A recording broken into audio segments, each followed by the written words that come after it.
Hello everyone, welcome to my mini vlog. So, অসমীয়া থলুৱা খাদ্য খাই ভাল পোৱা খাদ্যপ্ৰেমী সকলৰ কাৰণে মোৰ এই ভিডিঅ'টো। তো আপোনালোক সকলোৱে চাগে মাছ পোৰা পিটিকা খাই খুব বেছি ভাল পায়।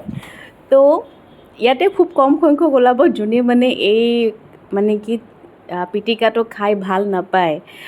অসমীয়া মাছ পোৰা খাই ভাল পোৱা।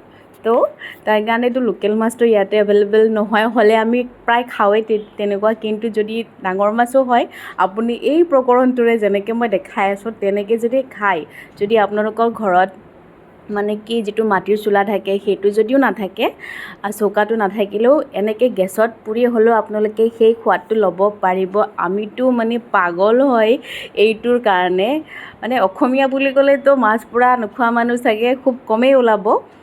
তো এনেকৈ বনাই খাব, ইমান টেষ্টি লাগিব আপোনালোকে ক'লোচোন, আৰু বেলেগ আঞ্জা আপোনালোকে নিবিচাৰিব।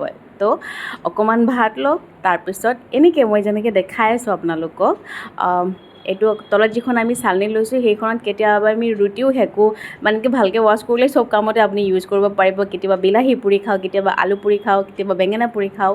তো আজি মাছকে পুৰি খাইছোঁ।